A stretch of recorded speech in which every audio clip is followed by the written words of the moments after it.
Assalaamu calaykum akhyaarta. Maanta waxaan ka hadlaynaa sidee ayaad ku ilaawi kartaa jacaylkaaga hore ama ex-kaaga. Sidee ayaad ku ilaawi kartaa?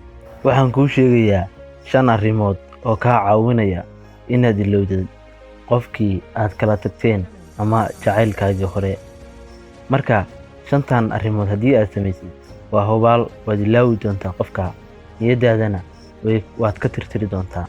Lambarka 1: waqti ha ku bixin xasuusahaagii hore. Haddii aad xusuusahaagii hore aad waqti ku bixisid, run ahaantii waxay caddaynaysaa inaad diyaar u ahayn inaad qofka ilowdid. Lagamana yaabo qofka inaad weliga ilowdid, oo marba mar kaga dambeysa xasuusihii ayaa kugu soo noqnoqonaya. Marka isku day inaad qofka xasuusihiisii inaad dib u barbaarin, inaad dib u xasuusanin. Isku day. Lambarka 2: naftaada waqti sii aad ku ilowdid, ama waqti naftaada sii ay kaga baxdo jawiga hore. Haddii aad doonaysid inaad jawiga ka baxdid oo aad geshid jawi cusub oo jawiga hore ka duwan, naftaada waqti sii si aad jawiga hore aad uga baxdo oo niyadaada ay u dareento micnihii inay tahay iska caadi normal. Marka waqti sii naftaada.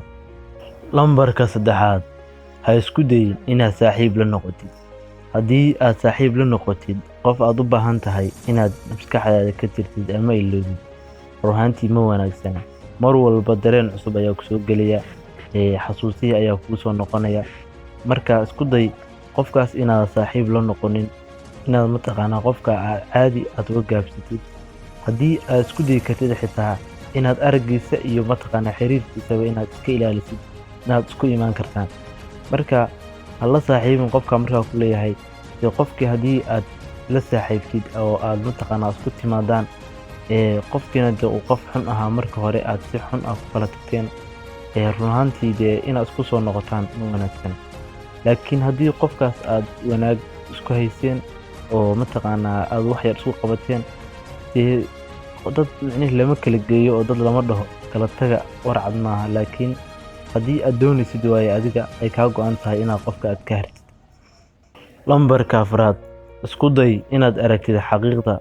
Haddii aad xaqiiqda aad aragtid oo aad qofka aad ku kala tagteen ama aad marka horeba aad isku qabateen, haddii aad xaqiiqda ogaatid, run ahaantii way kuu fududaynaysaa qofka aad kala hartaan ama qofkaas aad kala dhammaataan, niyadaadana aad ka saartid oo ka jirtid. Marka mar walba raadi xaqiiqda qofka. Waa inaad haysid xaqiiq toos ah aad qofka aad uga hari kartid. Waa inaad haysid. Haddii aad haynin, waxay keeni kartaa inaad qofkaas ku soo noqotaan.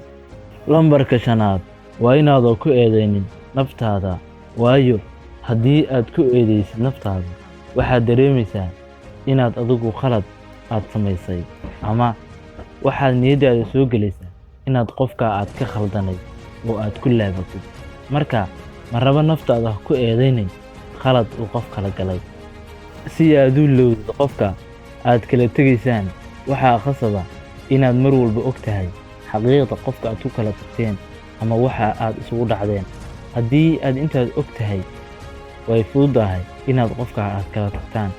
Laakiin haddii aad ogeyn waxa aad ku kala tagteen ama aad ku eedeysid naftaada, waxay keenaysaa walwal badan oo adiga naftaada soo wajaha. Kadibna waxaad isku dayaysaa sidii aad ugu noqon lahayd dib. Marka mar walba naftaada ha ku eedeynin khaladka. Mar walbana ogow inay xaqiiqda aad ku kala tegaysaan inay tahay mid run ah oo jirta. Haddii aad haysan wax xaqiiq ah, run ahaantii way adkaanaysaa qofka inaad kala hartaan ama aad kala dhammaataan. Waad ku mahadsan tahay daawashada muuqaalkan. Waxaan filayaa inaad wax badan ka faa'iido.